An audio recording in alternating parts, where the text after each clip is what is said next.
देशभरातल्या आता राजकीय टॉप 9 बातम्या। शरद पवारांच्या राष्ट्रवादीमध्ये रोहित पवार नाराज। 7 वर्ष पक्षामध्ये मी कुठेतरी कमी पडतोय असं काहींना वाटतंय। रोहित पवारांची नाराजीवर प्रतिक्रिया। महाराष्ट्र या सरकारवर नाराज आहे आणि विरोधी पक्षावर सुद्धा नाराज आहे। विरोधी पक्ष का? कारण का लोकांचा आवाज बनून लोकांच्या बाजूने त्या ठिकाणी कुणीही लढत नाही। त्यामुळे आज अख्खा महाराष्ट्र नाराज आहे आणि त्यात मी सुद्धा नाराज आहे असं बोलायला काय हरकत नाही। राष्ट्रवादी काँग्रेस पक्षाच्या वाट्याला विधानसभेचं उपाध्यक्षपद जाण्याची शक्यता आहे। राजकुमार बडोले यांचं नाव चर्चेत आहे। प्रादेशिक समतोल साधण्याचा प्रयत्न। लाडक्या बहिणींना 8 तारखेला फेब्रुवारीचे पैसे मिळणार आहेत। मंत्री आदित्य तटकरे यांची माहिती। 8 तारखेला जागतिक महिला दिनाच्या दिवशी हप्ता जमा होणार आहे।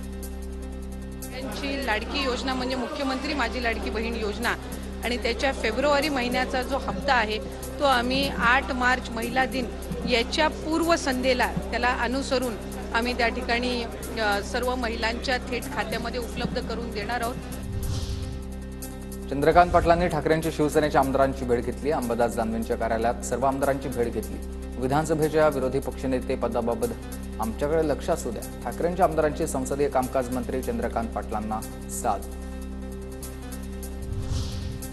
आमदार वरुण सरदेसाईंनी घेतली मुख्यमंत्री फडणवीसांची भेट। मतदारसंघातील कामांवरून विधानभवनातल्या फडणवीसांच्या कार्यालयात घेतली भेट। बनेश्वर फाटा ते वन विभाग कमान रस्त्याच्या दुरुस्तीच्या मागणीसाठीचं खासदार सुप्रिया सुळेंचं उपोषण स्थगित। पीएमआरडीएच्या आयुक्तांचा सुप्रिया सुळेंसोबत फोनवरून संवाद। 2 आठवड्यात रस्ता दुरुस्त करू, आयुक्तांचं सुळेंना आश्वासन। मारहाण प्रकरणी गुंड गजा मारणेला न्यायालयीन कोठडी तर इतर 3 जणांना 6 मार्चपर्यंत पोलीस कोठडी सुनावलेली आहे। केंद्रीय राज्यमंत्री मुरलीधर मोहोळ यांच्या कार्यकर्त्याला मारहाण प्रकरणी ही कारवाई करण्यात आली आहे।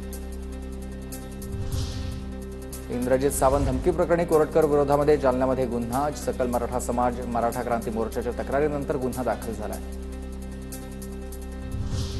मनोज जरांगेंची प्रकृती बिघडली आहे। संभाजीनगरमधील खासगी रुग्णालयात जरांगेंवर उपचार सुरू। जरांगे पाटील यांना ताप, अशक्तपणा तसंच चक्कर येत असल्यानं अंतरवली सराटीहून संभाजीनगरला आणलंय।